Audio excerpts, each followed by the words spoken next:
What's up, y'all? We are back on Rooted in Progress. How you feeling today, Terrence? Hey, I feel fantastic. Happy Thursday, ladies and gentlemen. For those who are tuning in, listening to the lovely Deanne and myself.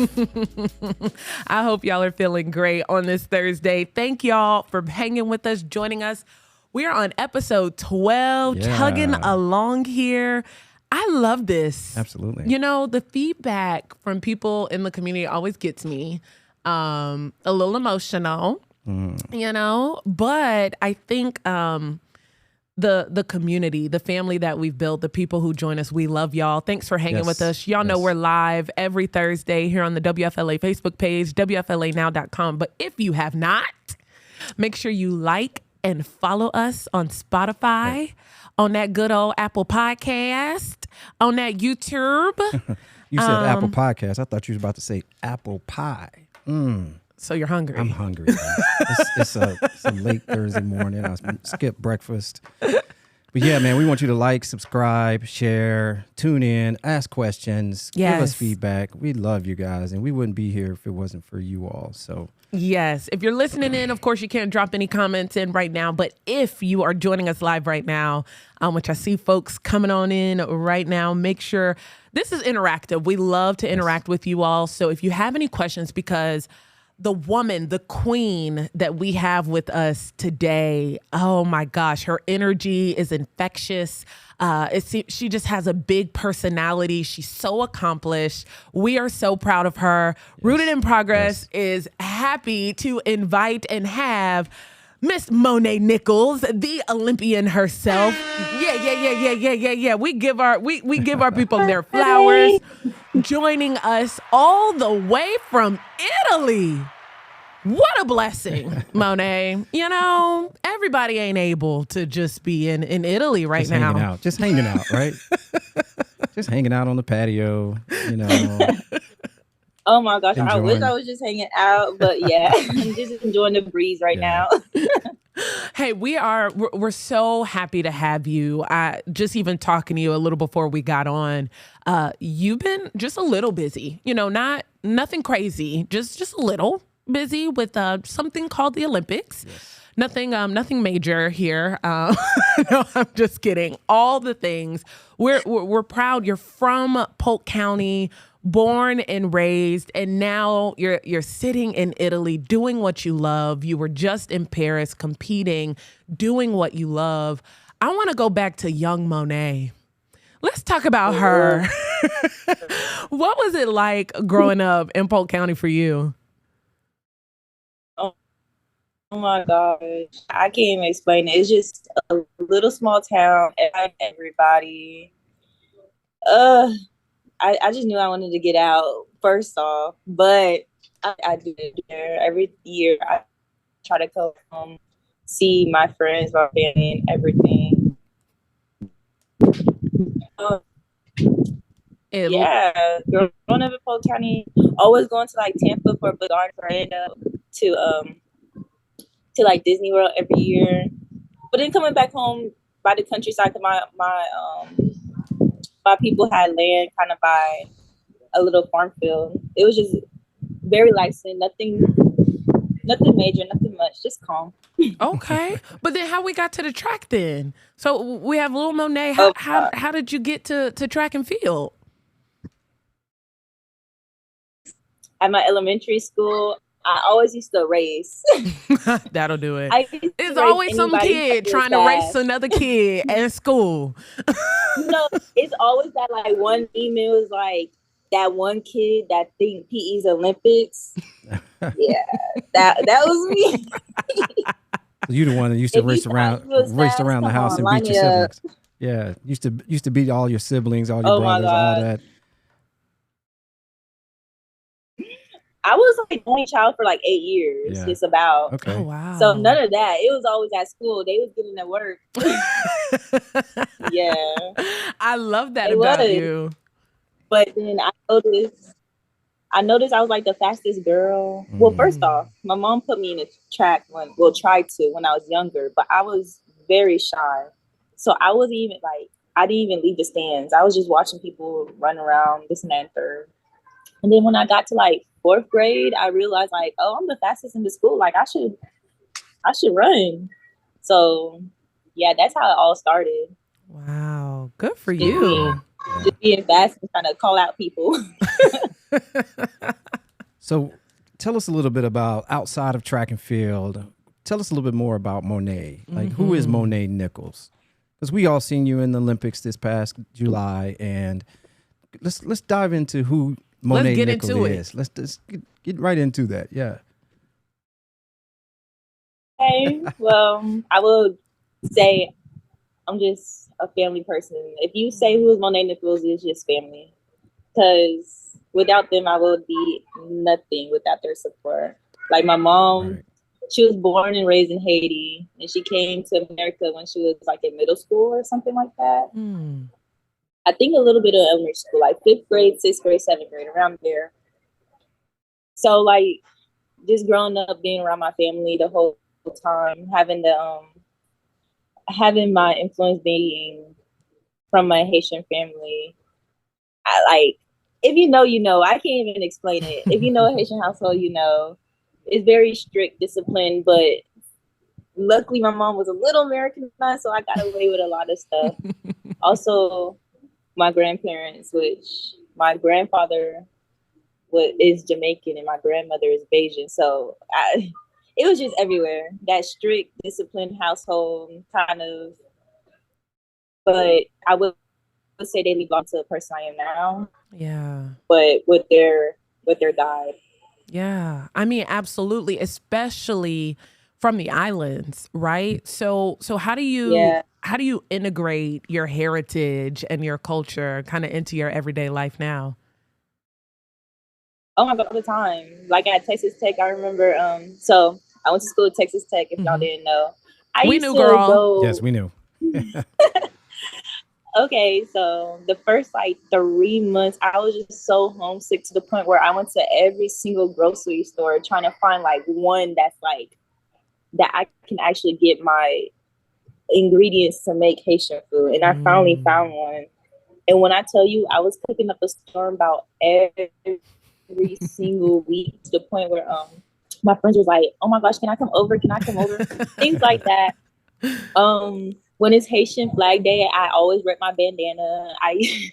I know that's right. I'll put it over my head, everything, this and that, third. Even like jumping, even in competition. I don't have it anymore. I need to buy another one. But I used to like wrap it around my bag. So like every time I see, I know what I'm doing it for, like country. Every time I step on the track. Wow. I love that. Now, when you step off the track, what are you doing? Where are we hanging out? You know, or is there even time to hang out? Year. No, not really. Not really. But when I do hang out, what I did last year, I joined a bowling league. Okay. Oh, that's different. That was, yeah. Wow. Come on, bowling league. That is different. But I feel like that's the athlete. I think my score is, I'm just very competitive. So if it's not anything that's going to help me in my competition or I can like brag about, I'm not doing it. Yeah, try taking over my life.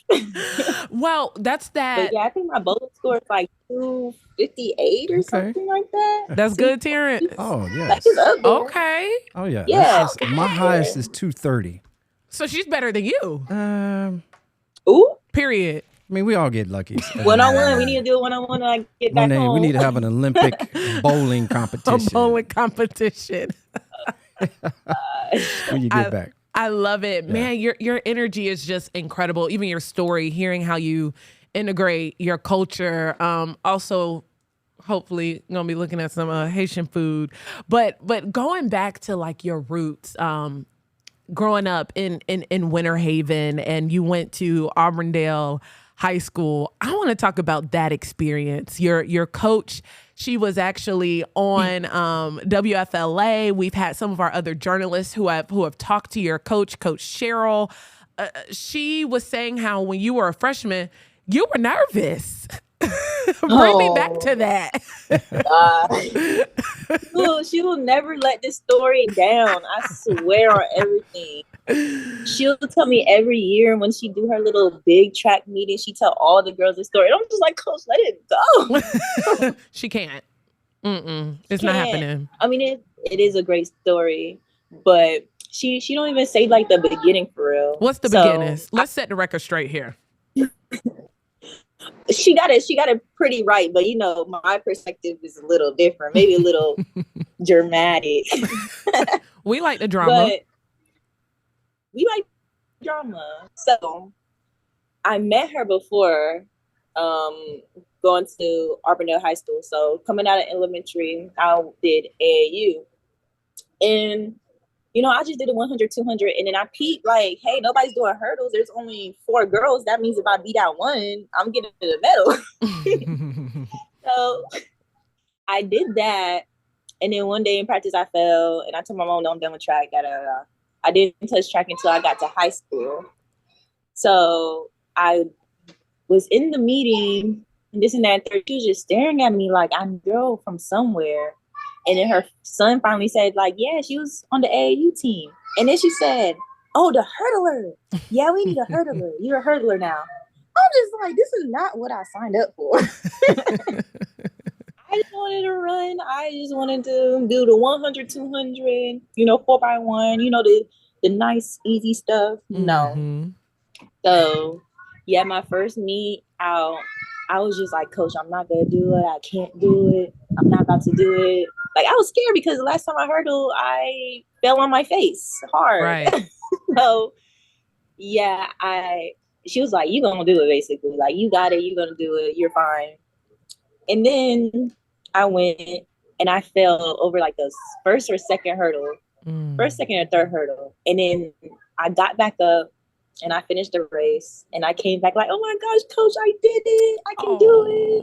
It wasn't hard. I like... you know, happy tears. Yeah. And she was like, yeah, I told you you can do it. I told you. That's true. But yeah, like just that whole story, every time she says it, I get embarrassed. Not really. It's just like, oh my gosh, Coach. It kind of takes you back, it gives right? Back, like, yeah, it takes me back to, you know, when I was just like a little shy, nervous Monae in the track world. But then like after that, my hurdles started progressing, and then I started branching out, doing long jump, triple jump, just anything I can get my hands on. Because you know, I just love competing and love people better at something than them. Is there a time that you can reflect on, especially in high school? I was a high school athlete. We'll talk about that later. Oh yeah, we will definitely talk about that. But what? We're gonna talk about it later. But was there a time like in high school that resonates with you that you think back and you say like, this moment prepared me for where I am today? That's a good question. Back in high school? Probably during state. Okay. I think like all of them, actually, to be honest. I would say like my freshman year. See, every year has like a special story to me. Yeah. My freshman year, because I was like, I think I was the only girl to get a medal out of like the whole school. Wow. And I think, well, to get a medal, you have to be like top 8 or something like that. And I think I got 8. Yeah, so I was in the worst lane. I think I was the last one to qualify. And then I ended up got a medal. 8. Yeah, because I leaned. So that one, sophomore year, right. Exactly. I got 3rd with my team for the 4x1. I would say that. Okay. Junior year, I got 2nd in the 100 hurdles. So I'll say that too. Like all those together, I would say, you know, especially for college, I look back like, okay, this is not even that deep. Like, he did it in front of more people, you know? Yeah. So it's like paved the way for me to be successful now. Yeah. For you. So Monae, my question is, when did you realize that you had a chance for the Olympics? Like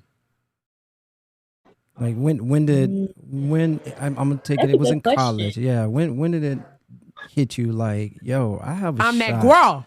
Yeah. When that hit me was, I think, my first year at Texas Tech, because I was coming from Bethune-Cookman University, Hill Wildcats. Come on, Wildcats. But I was coming from there. Hello. I was coming from there, and I think it was like my second meet. I PR'd by a lot. I jumped at Cookman. I jumped like 644. Second meet, I jumped 675. Wow. And then there was like, this is a world lead. This is that, blah, blah, blah. And I just remember in Cookman, I used to tell people like, oh, I'm going to get the world lead someday. And they're like, nah. So when I actually got it Texas Tech, I said, oh yeah, I'm that girl. Like, I'm going places. We about to turn this up real quick. It's not a play no more. It's not for plays no more. I love that about you. You going to Cookman. First and foremost, my sister, my brother-in-law, they are Cookman Wildcats. I know that campus like the back of my hand. About dang near raised me. So yeah, Hell Wildcats. Shout out to Cookman. Any folks out there watching or tuning in or listening in, we love you, Cookman. Why did you choose to go to Cookman and then ultimately transfer? To be honest, Cookman was like the only one that was giving me a full scholarship.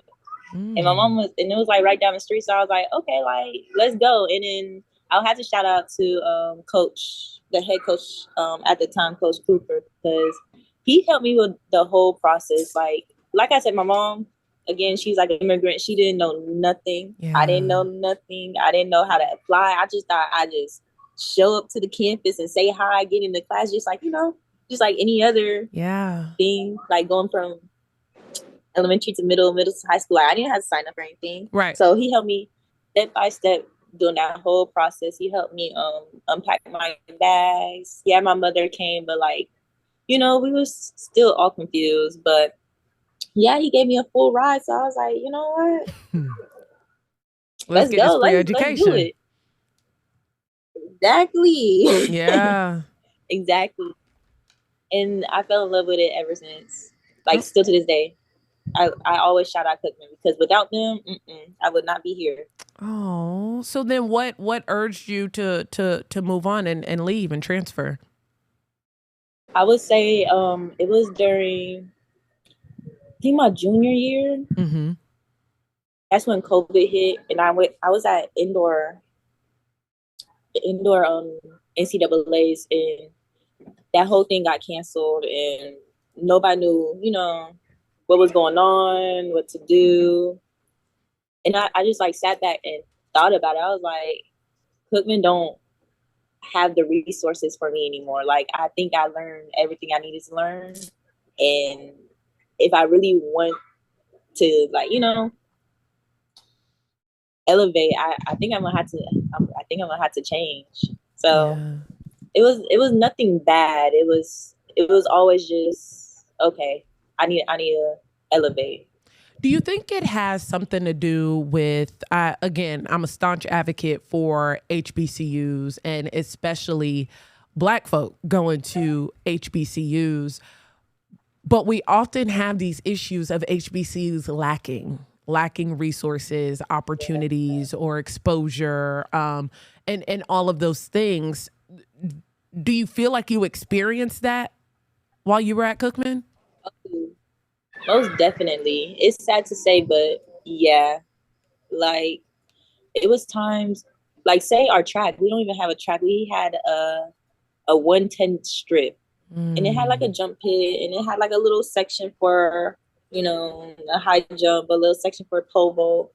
The pole vault pit was like the tier rating and everything. Like, you just knew you didn't have it. And then on top of that, when you like, you find friends at other schools, and you see Like they're getting protein shakes and the weight room looked like this and that and third. Like, yeah, Cook was good for the first years or whatever, but like it wasn't going to, you know, set me up for the future. Yeah.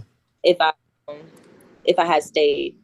But then there's other HBCUs that's like right there with resources. Like I believe North Carolina A&T is pretty good. Okay. I think Norfolk is really good. Like when it comes to like facilities and actually having like a stadium, a track, and you know, and everything else. But it was time where like sometimes we had to run 300s in the grass, or like we're renting out a high school track that had potholes in it and stuff like that. So yeah, I would say the resources was very limited, and most of it went to like football, which I understand. That's where most of the money is getting made. But yeah.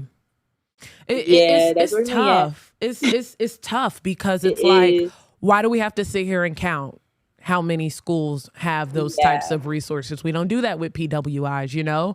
And so it's hard and it's tough that the HBCUs don't get the funding that they should, whether that's state, federal, national, you know, all of those avenues where what made funding... it worse is but Bethune is private too. Right. Bethune is private, so they don't get you know, state and state funding, all of that. So it's only from like tuitions and donors and all of that crazy stuff. And for people listening and watching right now who don't know, Bethune-Cookman is expensive as hell. Do not get it confused.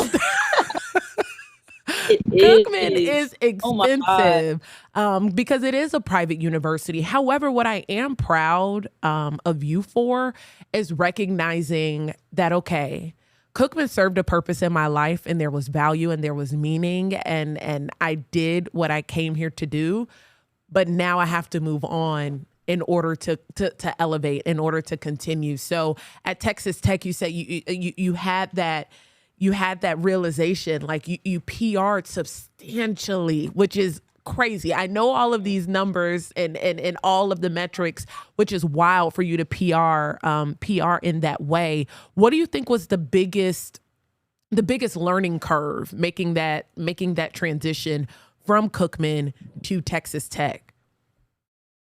Oh my gosh, a lot. Oh my gosh, I couldn't even name it because it was just so much.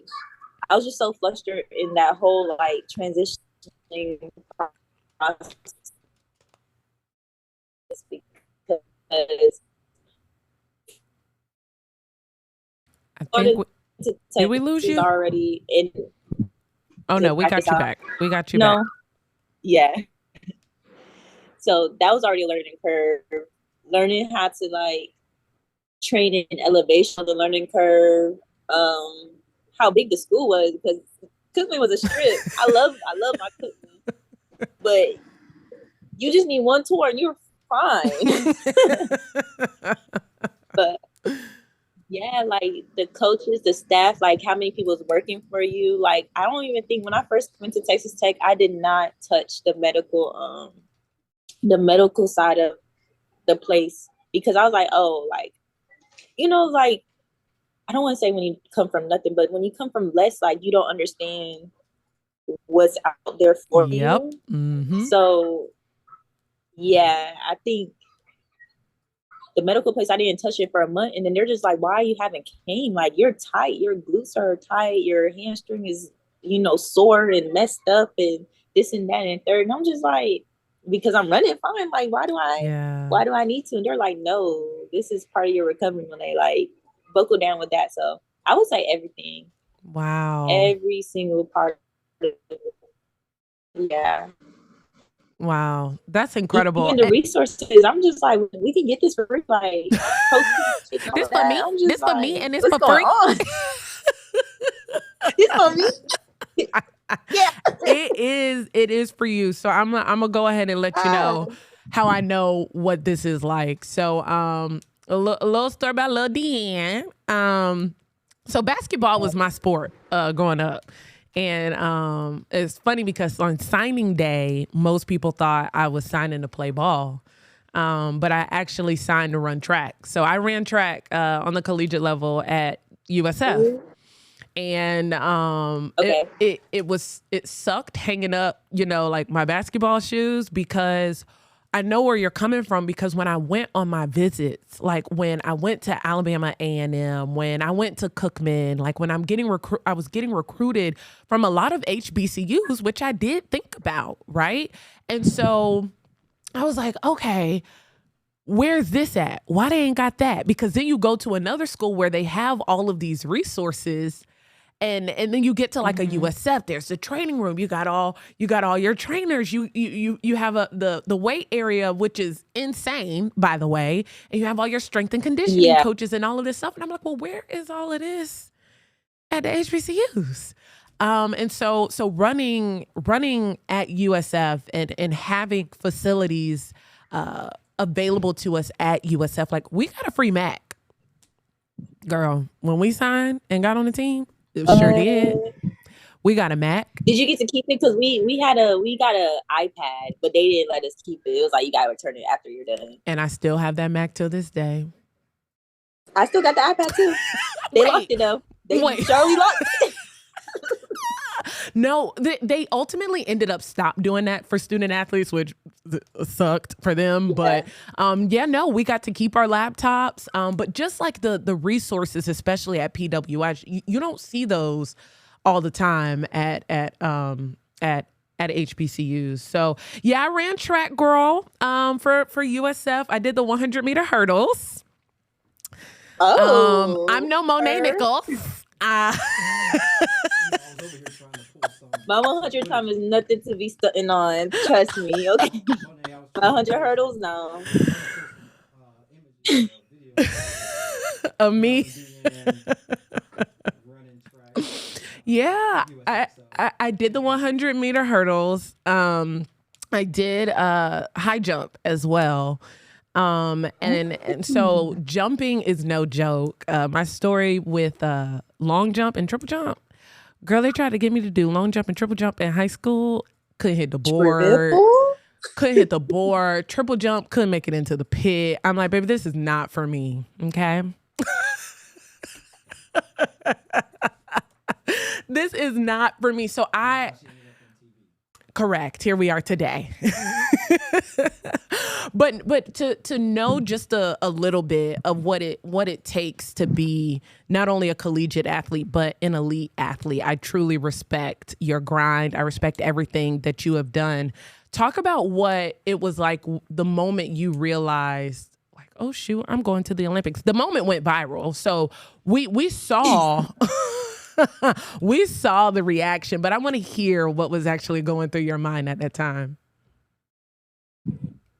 What was going in my mind? First off, a lot. I was on that runway. I was praying to God, like, listen, Lord, I don't come from much, but today I need your hand to touch on me right now. But before I even jumped, my coach was just like, calm down. You got it. Like, you don't have to change anything. And I took that to heart. And then I did a little, like I said, my little power out to the Lord. And for some reason, I was like, okay, I'm going to just take it slow. I'm going to just take it slow on this runway. Make sure I hit the board and hit the board hard on the white. To the point where my coach, after the fact, was like, girl, who taught you to do that? That's not what you do. But yeah, I got out the sand pit like, oh, this was good. Like, this is kind of close to third place right now. Like, and oh my gosh, I think I'll cry even more if I like got a better mark, but like it was still a little under. Mm-hmm. So when it popped up on the screen, I just let loose. I just let go, and I was like, y'all gonna feel me today, because this is crazy. My first outdoor team, and it's the Olympics. I'm an Olympian. Like, this is all I've been dreaming about since like the Beijing Games. Y'all feel me. Jumps are not really as big of a personality on the track. Besides, like, one or two jumpers. But I was like, yeah, today y'all gonna see me. Y'all gonna know my name. They did. Exactly. So Monae, y'all gonna know my name. Monae, what are some of the obstacles that you had to hurdle or jump over throughout your career? Oh Lord, just a lot.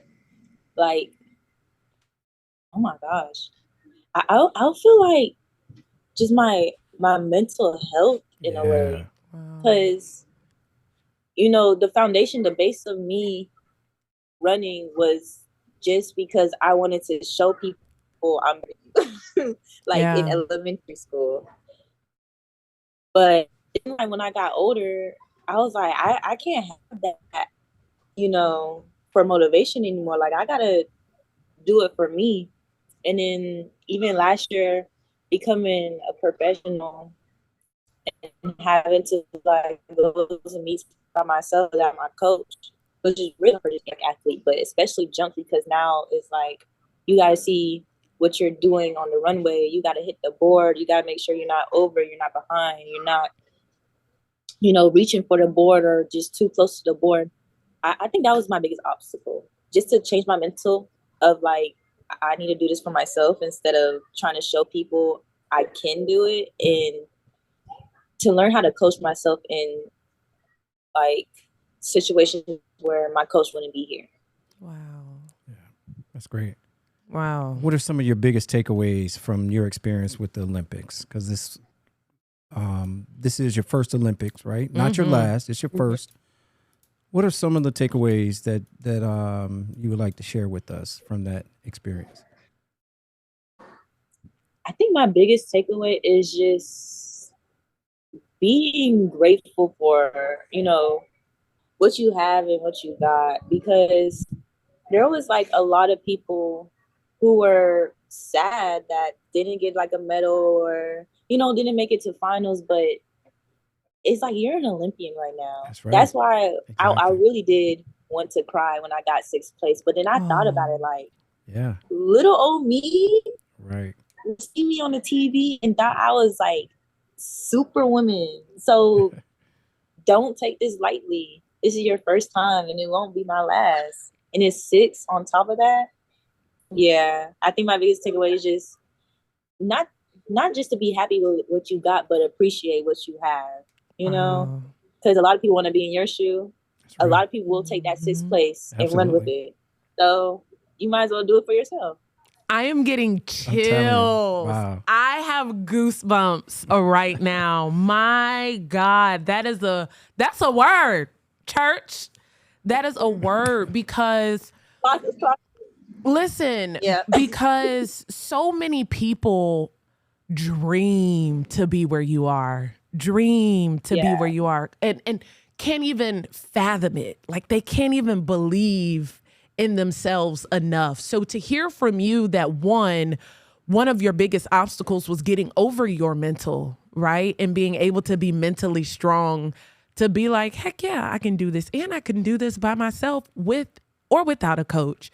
And then to be able to sit back and look at what you've accomplished and realize, like, this is everything. So, I mean, 6th place at your first Olympics.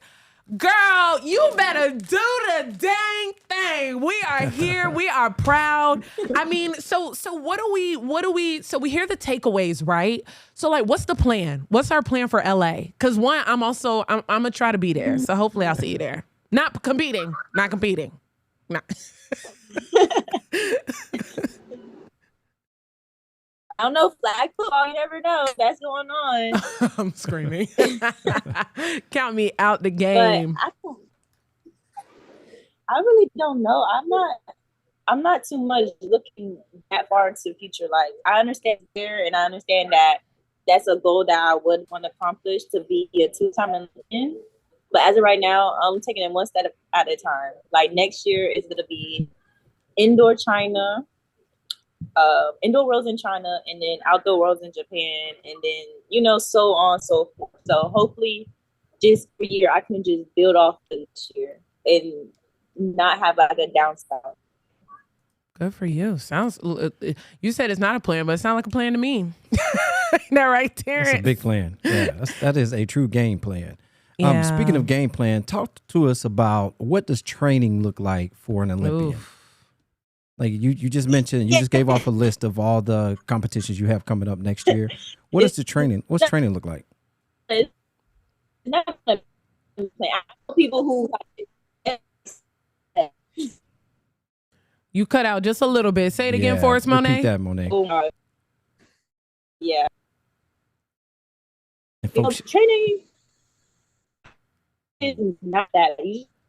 A little mentally tough because running is running. Running is that mental. The running gag of the track community is like we want to quit every single day because running is a lot. Just in everything, just like swimming around is just a lot on your body. But I think so. There's speed days where I do like 120s. There's jump days where I'm doing short approach in the jump pit, and then there's tempo days where I'm doing a little bit of like long runs, but at a a moderate pace, like 70%. And that's it every single week, just about. Okay. It's not too bad, but if somebody want to just jump into being an Olympian, I wouldn't advise that. No. I think I'm okay. It's so funny to actually hear you say like, oh, it's not that bad. But meanwhile, I'm like, okay, can I get a trainer? Like, I'm just trying to do a little jog around the neighborhood. Okay. Yeah. I'm just trying to do a little jog. I'm not sitting here doing miles. Listen, if I was doing miles, I think I'll be long gone from track and field. Listen, I got out and ran my mile this morning, and when I got back to my driveway, I was looking for my gold medal. Oh, so I'm just happy I ran under 10 minutes, so maybe I have a shot, right, Monae? You think I got a shot, Monae? Oh, don't lie. Under 10 minutes. You know what these guys are running? Please don't lie, Monae. Isn't it like 3 something? Correct. Something crazy. Yes. Yeah. No. I'm not lying. Those days are over with. Yeah. Long yeah. gone. Just cut that out. I'm proud for your mile though. Thank you. I'm proud of my mile too. Can I get a gold medal for that?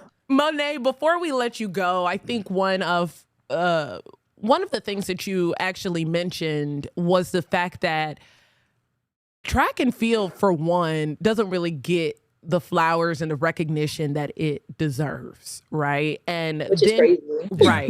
Yeah. And then you break it down further, and field athletes don't get, like, I feel like it's usually the people on the track, get more shine than the folks out on the field doing the shot put, doing the javelin, doing the high jump, long jump, triple jump, and it takes so much skill and so much drive. I was curious to know, like, what role do you think you play in revolutionizing the sport of track and field and playing a role in putting it on a bigger platform?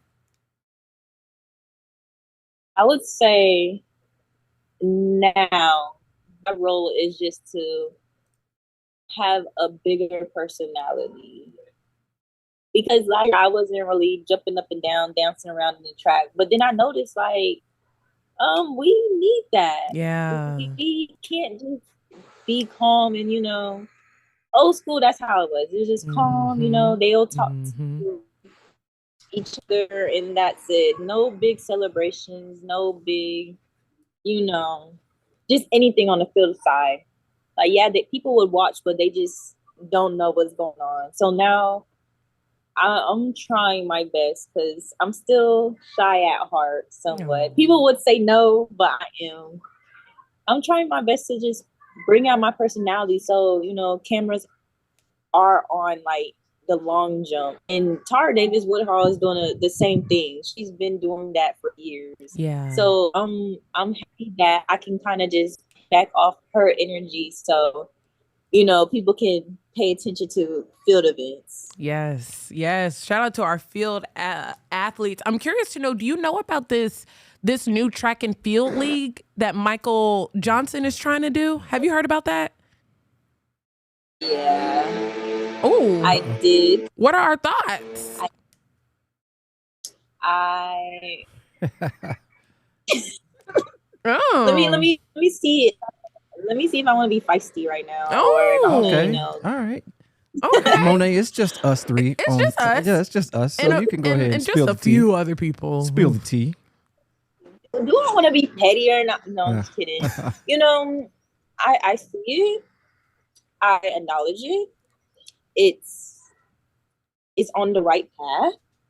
Okay. But the fact that there is no field events at all, crazy to me. Just insane.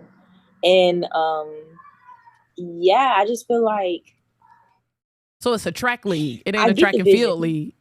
Yeah. It's not it's a track league. I get the vision and I get what he's trying to do.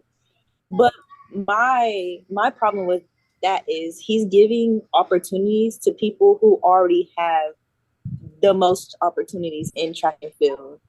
You know what I'm saying? Like sprinters, when you think of track and field, you think of 100. Yeah, relays. Mile, marathon, like that. You know, just sprinters in general. Right. So, like even think about diamond leagues. They get how many events a year? I think 100 and 200 get 6 events a year in diamond league. And if you're a 100, go to 200. If you're 200, you can go to 100, right? But then when you look at who can't, you know, there's some people that can. That's like 1 or 2 people right now that can go from triple jump to long jump or long jump to triple jump. So we're just stuck in those 4 categories, those 4 disciplines. So the fact that he did that is trying to make it seem like nobody watches long jump, triple jump, or you know, high jump, shot put, any field of. Oh yeah, I was like, we were struggling with Monae. We'll give her a couple minutes, Terrence, see if she can join us back, because I'm curious to hear her thoughts on that, because here you have, for folks who are listening in who know nothing about this track and field league, what's going on is Michael Johnson, so he's secured about $30 million. He's an Olympian himself, for a new track and field league. And so with this league, he says his goal is basically to revolutionize and to magnify track and field, right? And put them on kind of a different pedestal by creating like their own league, like the NBA. Oh, Monae is back. I was telling the folks what this whole thing was, in case they didn't know what it was. But getting the perspective from you, Monae, and knowing that it's called a track and field league, but really only catered toward the track and not the field athletes, that's sad. It's disappointing. Yeah, but there is. Yeah, we're having some connection issues. The most opportunity in general. I think we may have. Okay. Yeah. I think you're back for real now. What did you say?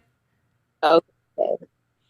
Like I said earlier, it's just crazy how it's advertised for, you know, opportunities in track and field, but then, you know, still none for us field eventers.